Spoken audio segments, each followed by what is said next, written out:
Hello, everyone. Welcome back to the AAS YouTube channel. And this is part of the good stuff. This is part of the AAS Journal Author Series. And I'm very happy to have Dennis Tilipman with us today. Hello, Dennis. Hi, Frank. How you Thank doing you for today? having me. Yeah, Yeah, it is November 13th as we do this. And Dennis, where are you located at? I'm in Boulder, Boulder. in my living room currently. Yeah, Boulder, Colorado. Cool. Do we have snow yet there? We had snow, but it melted away. Yeah, a pretty big snowstorm maybe a week and a half ago. But Okay, yeah, now it's a nice, cozy 15 degrees Celsius. cool. Do you ski? Yeah, a little bit. Yeah, okay. Right in the right area. Very cool. That is an awesome looking galaxy over your left shoulder. What is that one? That's a good question. I don't really know what Ooh, this galaxy is, well, we're a but mystery. We're gonna have to figure this one yeah. out. I do have this other painting here, which Pretty is cool. a flower, but it looks somewhat like a sunspot, which is near and dear to my heart. You say that's I appropriate. got this, yeah, I got this painting not um, uh, pretty soon after I started working at NSO, National Solar Observatory. Cool, cool. And how long you been working on it? How long you been in NSA? That would have been since 2020, early 2020. Cool, awesome, very good. And Dennis, what do you like to do for research? Although we already have a pretty good idea. Right. Yes. So I am very interested in solar and stellar atmospheres, and specifically in dynamics and magnetism and the processes that are responsible for heating and how it manifests. Very cool. And that is going to bring us to this very awesome APJ article. It is open access. It's the open access era, people. You can go grab a copy for free. Go get one. Quantifying, Poynting Flux in the quiet sun, Photosphere, and Dennis, take us away. Thank you. And also thank you to my co-authors, and specifically to Maria Kazachenko, who's a very knowledgeable and patient advisor, but also to Benoit Tremblay and Ivan Milic, who are experts in some of the inversion techniques that we use. And also, of course, to Valentin and Matthias, who are basically responsible for the data sets that we rely on in this work. Great shout out. Good. Thank you. And also thank you to the good people in NASA for funding this work. Yep. Okay. Right. So first of all, Poynting flux is just the flux of magnetic energy. And if there's anything we know about the sun, it's that it's hot and it is a magnet. Okay. And when I say that it's hot, what I mean by that is that the upper atmosphere is significantly hotter than the photosphere. Right. There's some heating that occurs, and there's a pretty good idea that that heating is related to the magnetism. Yes. So the magnetic energy gets somehow dissipated and converted into thermal energy. Huh? It's that somehow that's the mystery. Exactly right. So how this happens is a very interesting question that we're not going to answer here. And a lot of work has been done in that respect. And there are different ideas about how what sort of MHD waves are responsible for it. But there are some estimates as to how much energy should be put into the chromosphere and the corona. Right. And there's a seminal paper by Whitbrow and Noyes from the 1970s that goes into that and provides some estimates of those non-radiative losses Right. that should occur in the quiet sun, in the active region, and so on. Cool. But the quantitative studies are a fairly new development, owing to the fact that for these studies we need to know the actual orientation and configuration of magnetic fields. Okay. And most of these studies have been done in active regions or plage, whereas in the quiet sun is a much more difficult target because it is quiet. The magnetic fields are much weaker, and therefore the signatures of magnetic fields that we rely on, so the Zeeman effect, is correspondingly much weaker. Okay. As far as I know, there had only been one study that investigated the quantitative amount of magnetic energy flux, but that study focused on the horizontal flux. And in this study, we are primarily interested in the vertical flux, because that is, we think, what is responsible for the transfer of energy from the photosphere upward. Okay. So that is the basic motivation. Do we find enough magnetic energy flux, and if not, why could it be? I'm with you. Cool. So let's go ahead and talk about figure 1. Sure. We got that. We got some data, and we'll get to figure 1. Yeah. So right. So let's focus on the left 4 panels, so A through D. Okay. So this is our data set. This is from the Sunrise IMAX instrument. So this is the Imaging Magnetograph Explorer. So it's a nice little instrument. First of all, it's on a balloon-borne mission, Sunrise. So this is nice.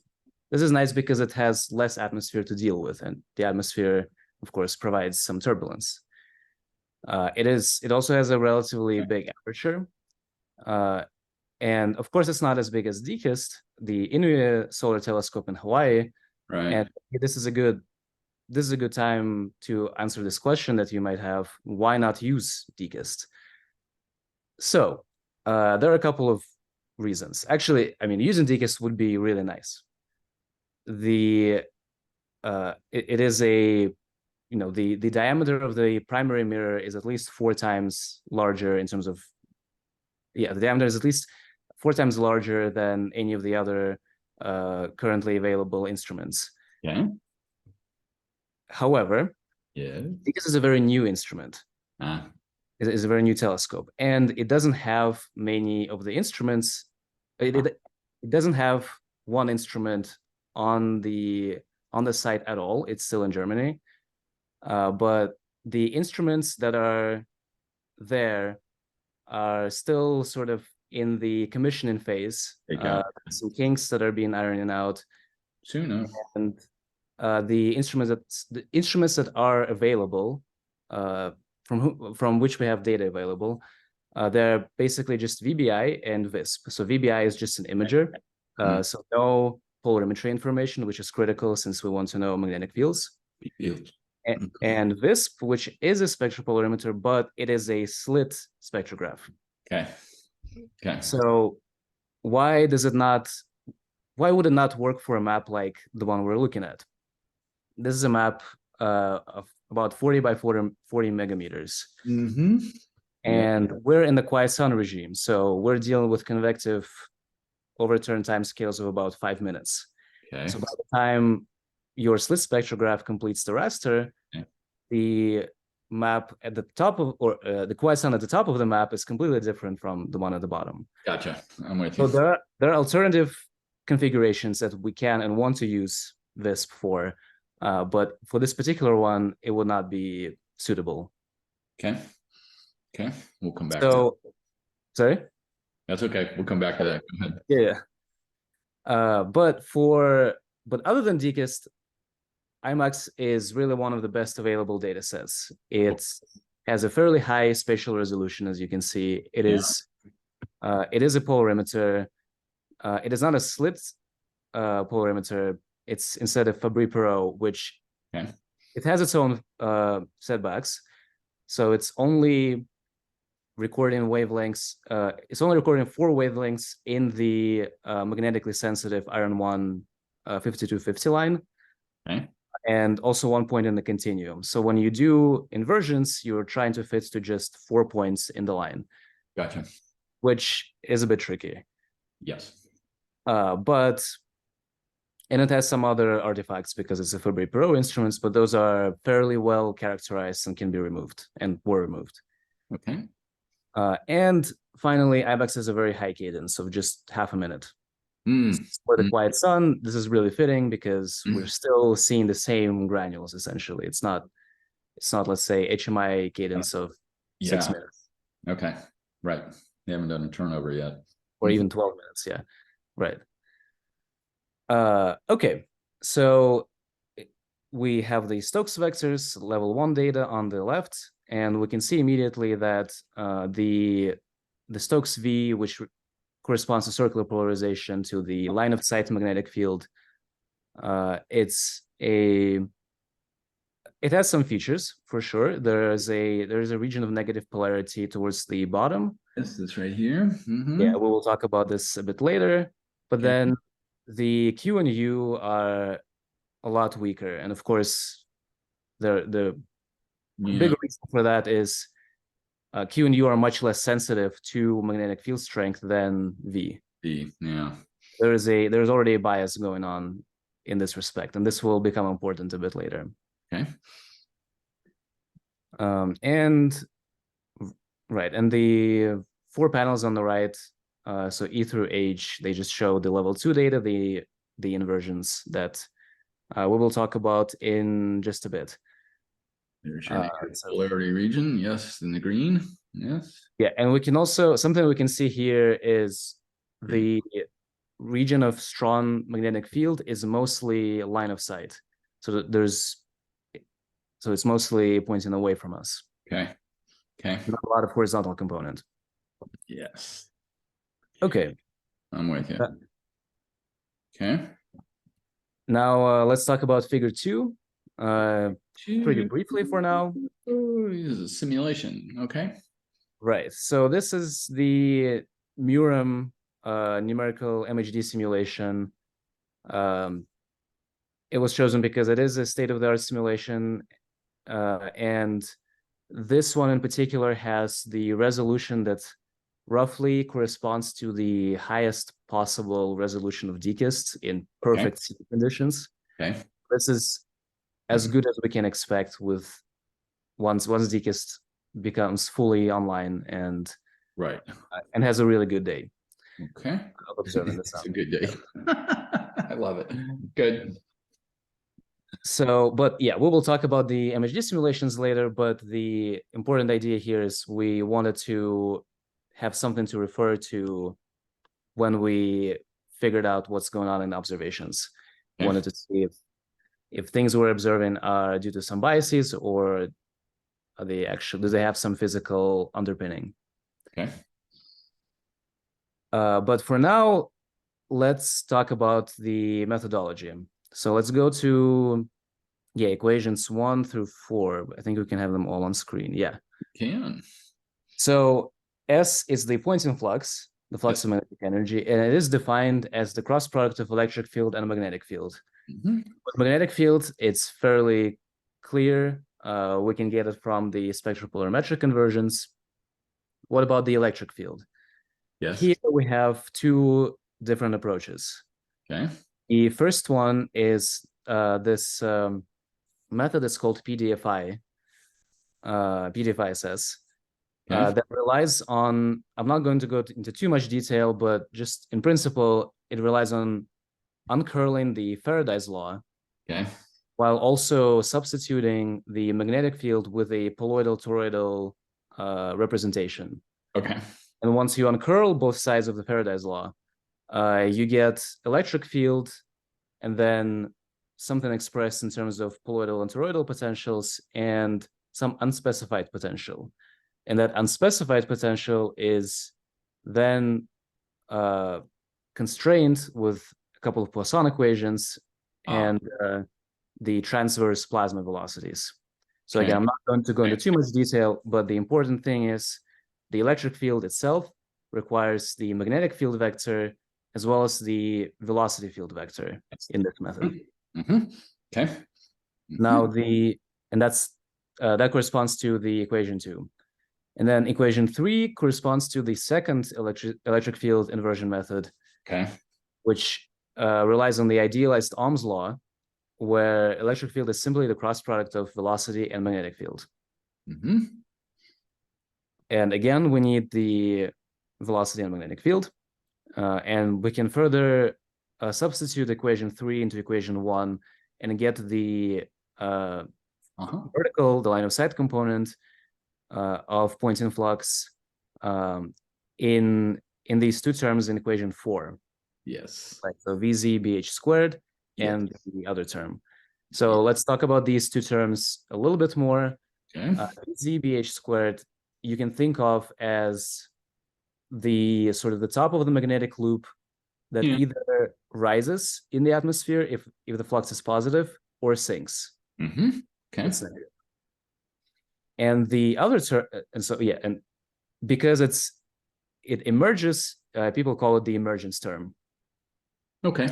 VZBH squared. And then the other term, here we see a dot product of horizontal plasma velocities and magnetic field, then multiplied by vertical magnetic field. Yes. So the dot product, so this term you can think of as the sort of the flux, an inclined flux tube, right? So it has both horizontal and magnetic, or horizontal and vertical components. So it's inclined, and then it is being driven horizontally by these plasma motions. So this is so the put point of that flux tube is being driven by horizontal plasma motions, right? And this could be it's sort of like in a wave, right? So you drive it, for example, back and forth, you get some kind of MHD wave. For this reason, it's called a wave term, and sometimes it's called shear term. These are two terms of Poynting flux in this representation, and this will become important later. But again, the main takeaway is we need velocity field and magnetic field. So let's talk about how we get those. The magnetic field inversions we get from, we use a Milne-Eddington inversion. I'm not going to talk too much about it. There are some reasons to use a more complicated inversion. However, we decided that because it's a the iron one line is a photospheric one, Milne-Eddington is probably a fairly good approximation. But regardless of which inversion method you use, these inversions give you line of sight velocity, give you strength of magnetic field, the inclination, the line of sight component, and then they give you either one azimuth or the exactly opposite azimuth. They're two mathematically completely identically valid solutions. This just arises from the Zeeman effect, from how we do inversions, and seemingly nothing we can do about it, or is there? There are some methods that have been developed for the disambiguation of azimuths. None of them have been tested or validated in the quiet sun. And for this reason, we use multiple such methods. Sort of vary in terms of how physically justifiable they are. And we can go for that to figure 4, I believe. Let's go down to figure 3. It's we'll just slide down figure 4. There we go. Close up the ROI. So the left column and the middle column show the 4 different disambiguation methods, and this is the close-up of that strong magnetic field region in IMAX observations.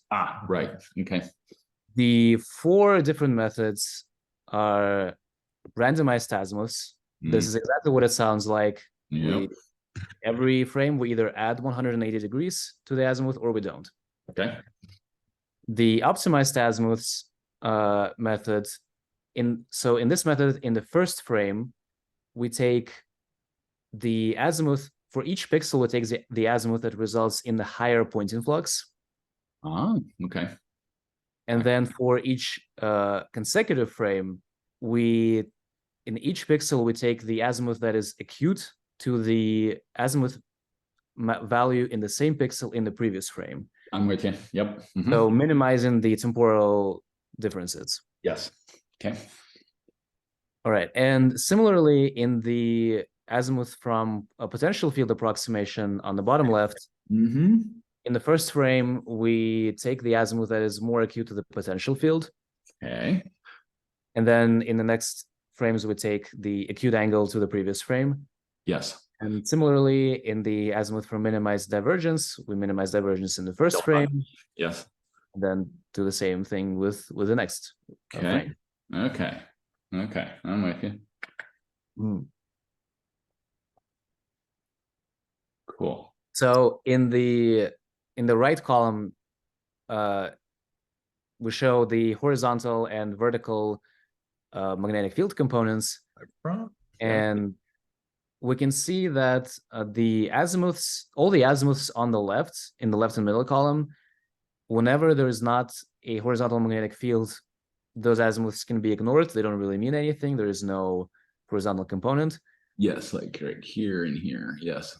Mm-hmm. And we can also see that so the green contours on the top right panel, they show where the vertical magnetic field is strongest. So we can see that there's not a lot of overlap between horizontal and vertical magnetic fields. Yeah. Which actually sort of makes sense. Yeah. You have some sort of arches, or Sure. in between those green contours, you certainly have a lot more of these horizontal fields. Yes. Yes. These are general. But this has some implications for the idealized Ohm's law electric field inversion, which we also call ideal MHD. Yes. But indeed. Yeah. Mm-hmm. No resistive. And also in each of those frames, in each of those panels, the azimuths don't look very coherent at all. Yeah. Of course, in randomized azimuths, you would expect that, but other than that, I'm not super convinced that these azimuths are reliable, and that's to be expected because for one, we have this bias against linear polarization, or against against linear polarization against horizontal magnetic fields, and also the azimuth disambiguation in the quiet sun is really an unexplored topic. Okay, cool. So that's what we get. It turns out, no spoilers, but turns out it doesn't matter a whole lot, but we'll get to that. Okay. So this was it for the magnetic field inversions. Now let's talk about velocity fields. Yes. We can go to figure 5. Okay, let's go down to the B fields. Okay. So here, for velocity inversions, we use two different methods. One is the FLCT, that's the Fourier local correlation tracking. It's a fairly well-described, fairly famous method.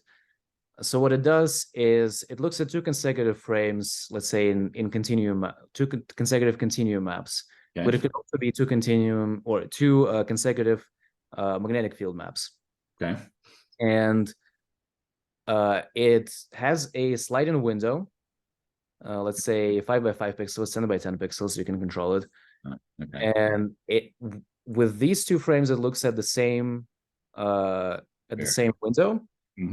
Then it applies different displacements and looks at the highest correlation that these that a displacement applied to frame 1 produces in the frame 2. Okay. Whenever it finds that highest correlation, that is the displacement that it infers, and then the sliding window goes over to the next frame, and so on. Got it. Okay. Okay. And so that's the first method. And the second method is DeepVel. That's a convolutional neural network based approach.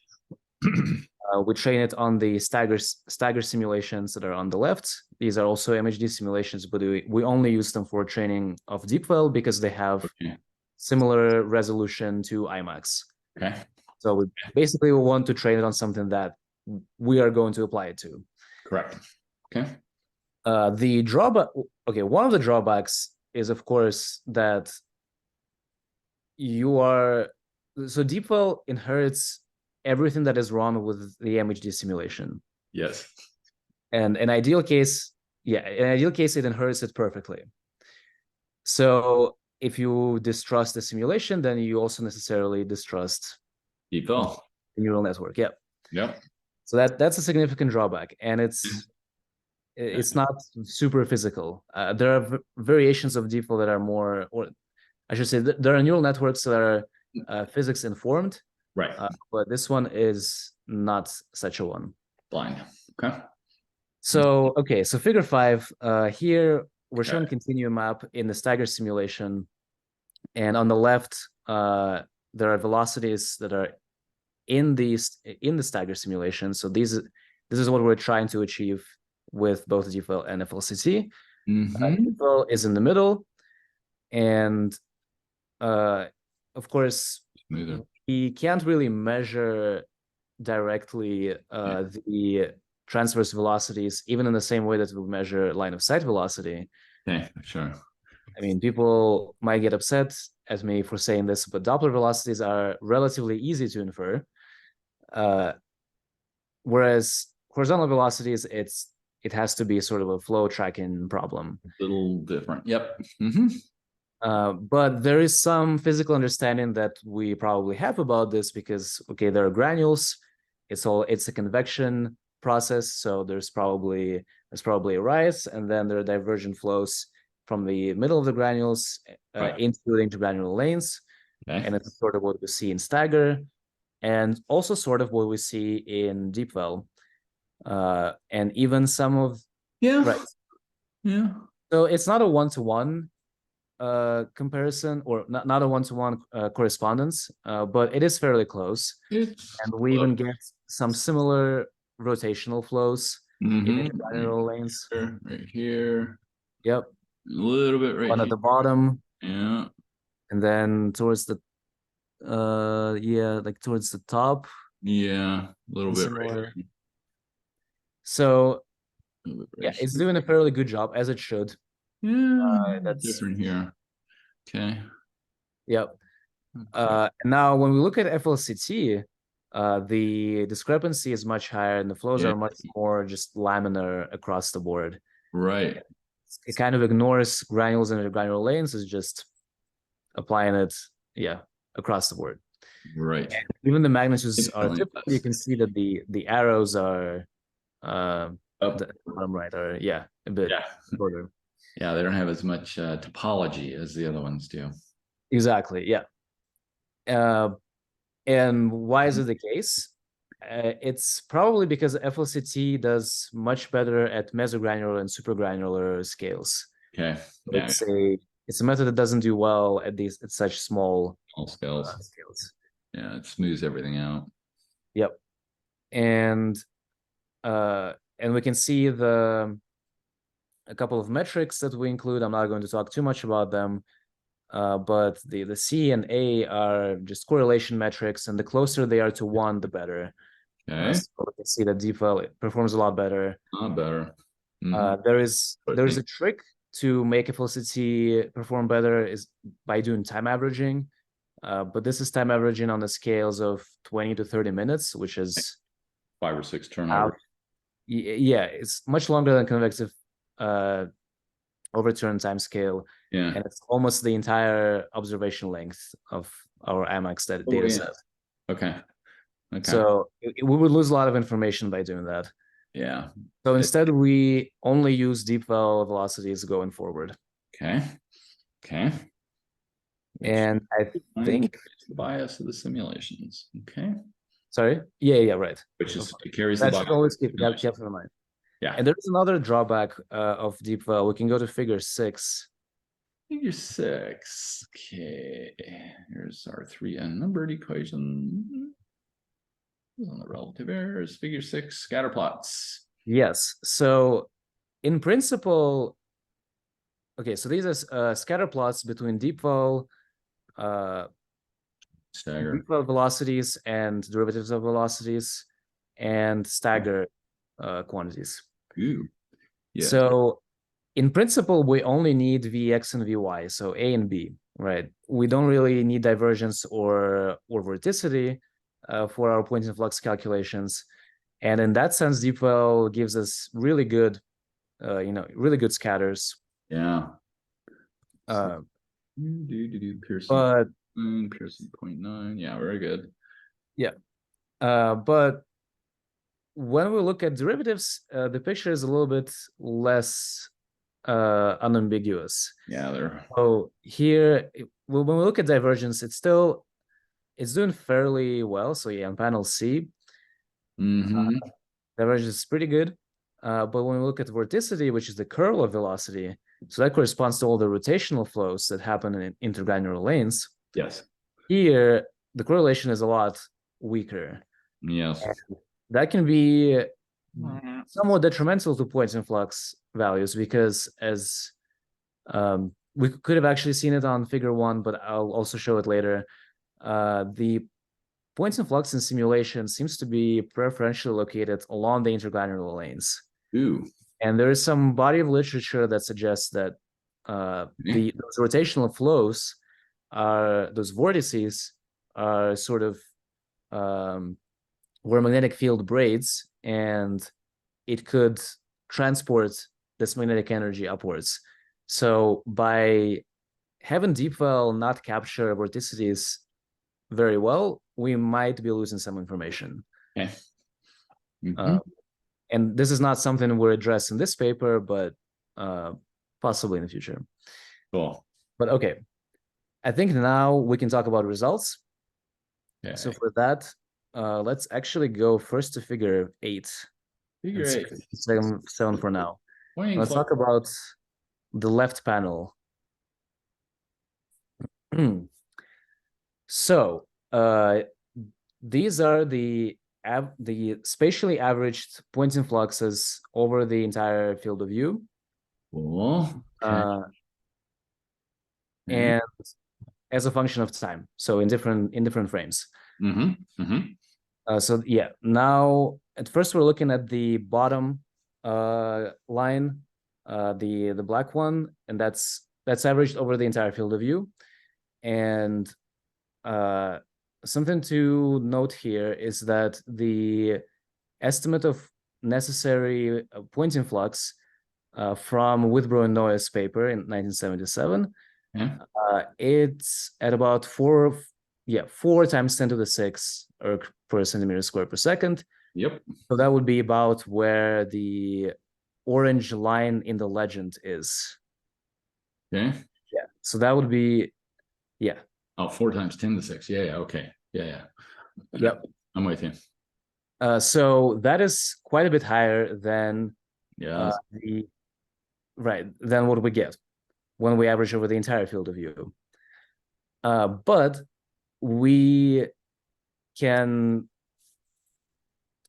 only look at a limited field of view where we mask out the pixels with less than 50 Gauss signal.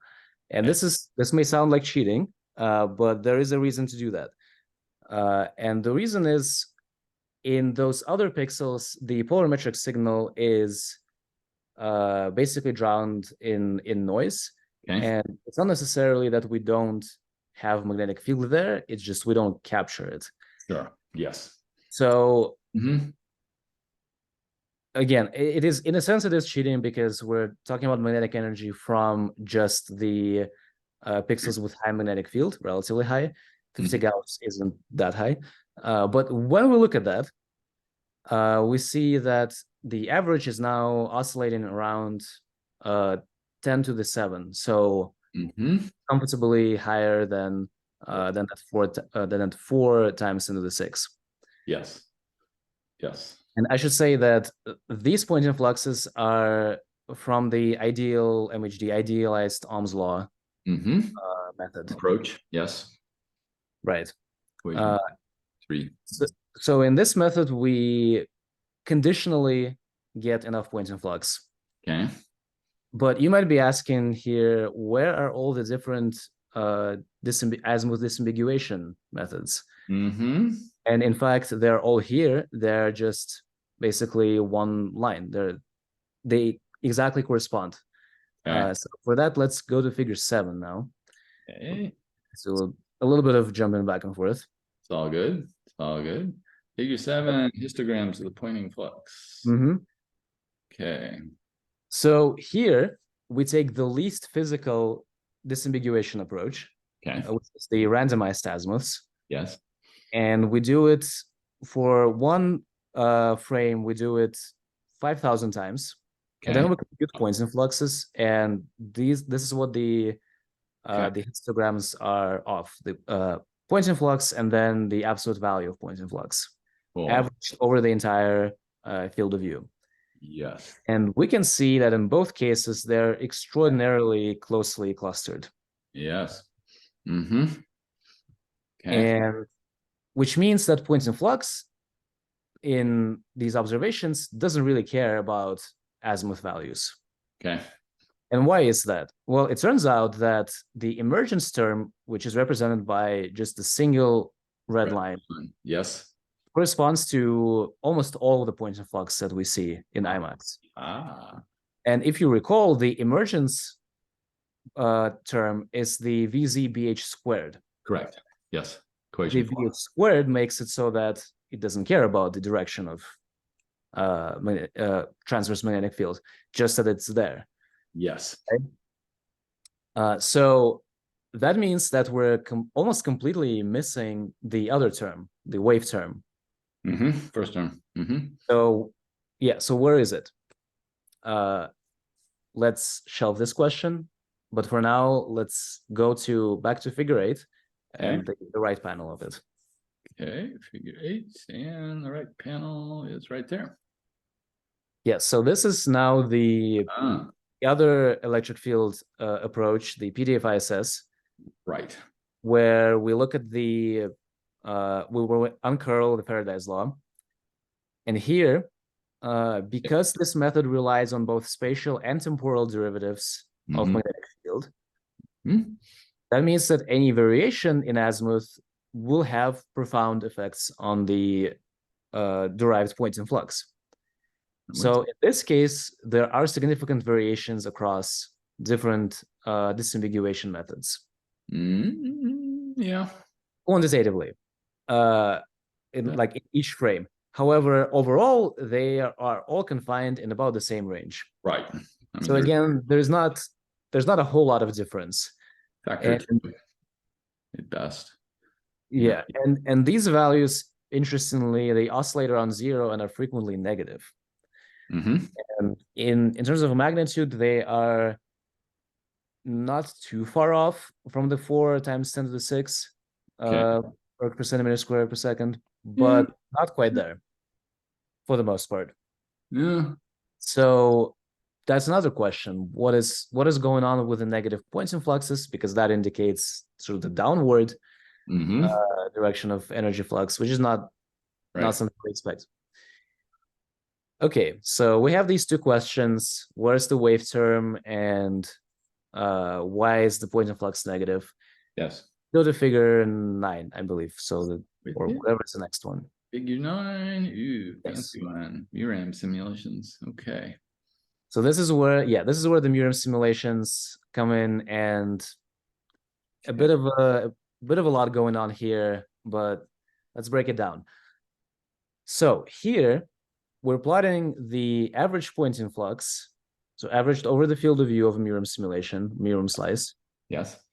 As a function of a geometrical height. So it's represented by tau averaged, because in each geometrical height, you will have points with different optical depth. It's an optical depth. Okay. Right. So in intergranular lane will be a different optical depth from a granule. Sure. But in terms of geometry, it's sort of, we're computing on geometrical slices. So the point in flux at tau equals 1, which we might naively expect to be where we're observing, right, is positive. And if we look at the orange inset figure, yes, orange lines, the vertical orange line just points at tau 1. Tau 1, yes. Yeah. And the horizontal line is it corresponds to that 4.3 times 10 to the 6 Ah, okay. value, the threshold, the sort of the heating threshold. Right. And we can see that Poynting flux is sort of exactly there at tau equals 1. So it should be in principle enough. And How about that? Okay. this is computed for all pixels, and of course the Poynting flux is even higher if it's computed in only pixels with high Great. magnetic field. Yeah, 50 or 100. Right. That's two. Okay. But also interestingly, the gray line, the gray diamonds, corresponds to points in flux computed at tau surfaces. So in mirror simulation, we could look at both. Right? If we look at just the tau surfaces, then at tau equals 1 point in flux is very negative, and then it becomes positive at tau equals 0.1. As you move out. Exactly. Yeah, I should say, yeah, optical depth. Higher optical depth is deeper in the atmosphere, of course. This is deep in, this is near the surface. Right. Okay. Yep. So this might explain some of the negative points in flux that we see. Yeah. Because when we look, there's kind of an inconsistency here, because when we look at magnetograms, or really any image of the sun, we look at optical depths. We don't really have information about geometrical heights. True. Okay. So, but then at the same time, when we compute cross products or spatial derivatives, we assume a geometrical height. So we're doing geometrical operations on a very corrugated surface. Okay. There's an inconsistency there. Yeah. Okay. But not a lot we can do about it, short of sending something directly into the sun, which is I wouldn't mind. That would be bold. I wouldn't. But yeah, and also, okay, so about the wave term. Oh yeah. Here, just the dotted line at the bottom. Oh, the emergence term. Okay, gotcha. Yeah, that corresponds to the emergence term, which is negative for most of the lower atmosphere. Yeah, exactly. Yep. Which is very weird because that's the only term that we see, and it is positive in the ideal MHD approximation. So that necessarily means that for the Poynting flux to be positive, the wave term has to be positive plus what is negative, how negative the emergence term is. Yes. Okay. So certainly it does not look like the wave term just isn't there. It just probably because there's an observational bias against it. Okay. And a plausible explanation for this bias, how it arises, is that remember that it needs both horizontal and vertical components of points of magnetic field, and pixels with such a magnetic field configuration are fairly rare in our observations. Yes, going back to the first one. Right. So that is probably why. So it kind of highlights the need to have these very sensitive polarimetric observations, which hopefully will come from DKIST. Cool. And yeah, some other things of note here. So the blue line corresponds to the height formation of, or rather, it corresponds to the response function of the iron 1 IMAX line. So this is roughly where we expect the iron 1 line to form. Yeah. Okay. However, there's also the response function in the intergranular lane, which has a, let's see, it has a higher optical depth typically. Okay. Sorry, lower optical depth. So it should be taken with a little bit of a grain of salt, but it's also to remind us that we're not ever looking at just a singular height or a singular optical depth. It's a range, and it's also highly dependent on what feature of the sun we're looking at. Sure. Yes. And finally, about the horizontal points in flux, I should also mention that so you can see that on optical surfaces, so the gray diamond line it becomes negative, and similarly the solid black line becomes negative at roughly the same optical depth. And Okay. and correspondingly, so what happens there? The energy transport regime sort of changes, right? So we have a convection dominated convective zone Okay. underneath. Then we Mm-hmm. have a radiation dominated zone in the atmosphere. Once you go past. Okay. Once Sure. you go past it, right, a lot of different fluxes, not just energy flux, they can flip science and become mostly horizontal. And correspondingly, in Miriam simulations, we see a lot of horizontal points in flux. So Mm-hmm. this red line, and it Yeah. has its specific y-axis on the right, which has very different values. Good. So you go out, you get less. Okay. Uh-huh. Uh-huh. Right. So yeah, Okay. the y-axis has or the right y-axis has much higher values. Right. Just to highlight this. Right. Comparatively. Cool. I like this figure. Thank you. It's Explains it well. a bit busy, but yeah, It's a little busy, but spaghetti plot. right. Um, okay, we have just a couple more figures, and I think I'll talk about just one of them. They're very similar. Okay. But since I mentioned that, yeah, let's talk about this one. So this shows a couple of different points. One is that point in flux is fairly aligned with intergranular lanes. You can even see the granulation pattern. Yeah, sure. Uh-huh. And Uh-huh.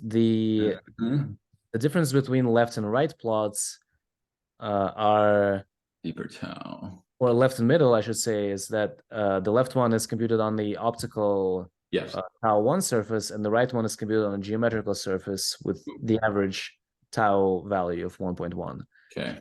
roughly in the same range.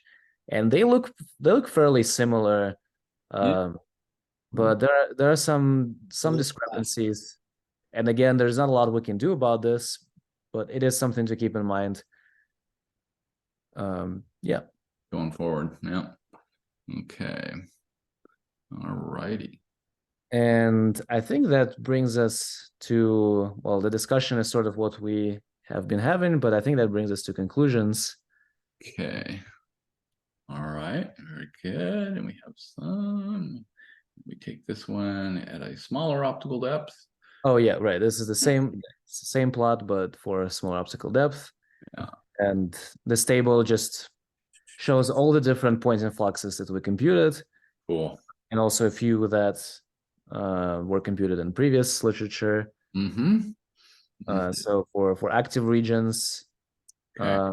for plage, people have already found enough of Mm-hmm. it, enough Mm-hmm. point plots. And Mm-hmm. here our results are sort of inconclusive, Okay. That's to be fine. expected. Yeah. White sun is a difficult target. There's not a lot of magnetism. The magnetic elements also need to be well resolved, both spatially and temporally, because they can just evolve and dissipate. And that sort of highlights the need for decast observations of the quiet sun, Yeah. which there haven't been, as far as I know, there haven't been a lot of. But it's also understandable because we're entering the solar maximum, and there are exciting things happening on the sun, which are also very, very well worth observing. Take a look at, yeah. So yeah, Okay, no we'll hard get feelings. We'll get to the quiet sun inevitably. and soon enough. Very Mhm. cool. Very cool. Yeah, and yeah, the main conclusions are that we typically don't find enough point of flux in the observations. Yes. There are some observational biases that might explain it. And we need to especially pay attention to the wave term. And Yes. yeah, and also in terms of azimuth ambiguity, it doesn't matter in our work, but eventually when we can resolve this wave term, it is going to matter quite a bit. And Yes. so I think it's good for the community to focus on validation of those disambiguation methods in the quiet sun. Cool. Very good. Very good.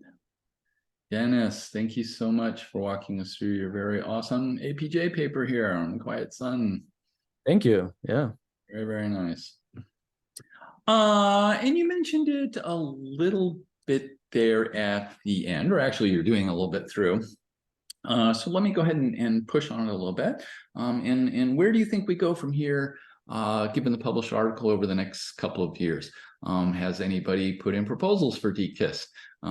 Is other instruments available?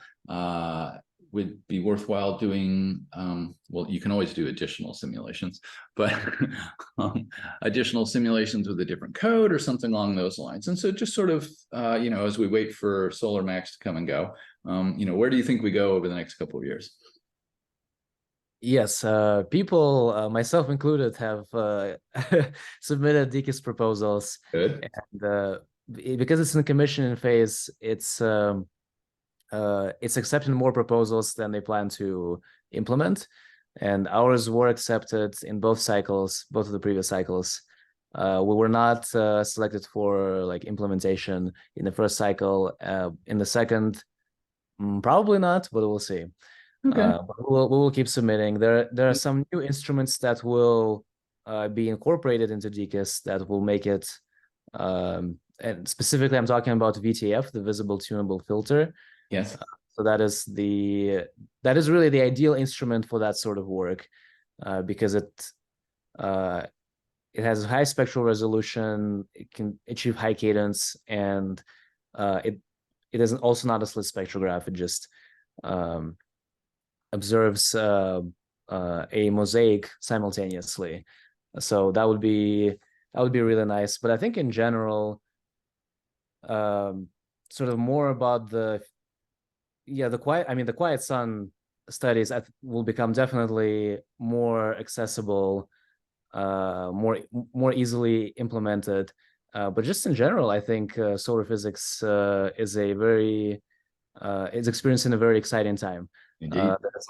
There's a lot of new data from new instruments. Yep. And there's also Solar Orbiter. There's the European Space Agency, I want to say, I'm not sure, but they're planning to build an analog of DKIST, possibly an even larger mirror. Sure. So people are really interested in the sun, and of course, it has very practical implications. So it's a very exciting time. Cool. Very nice. Well, I really look forward to seeing our knowledge of the quiet sun move forward here over the next couple of years. Be very exciting. Very cool. Yes, me too. Me too. Awesome. Dennis, thank you so much once again. Thank you. That will do, everyone. And I hope this made your astronomy day, your solar day, just a little bit better. And we will see you on the next one. Bye-bye.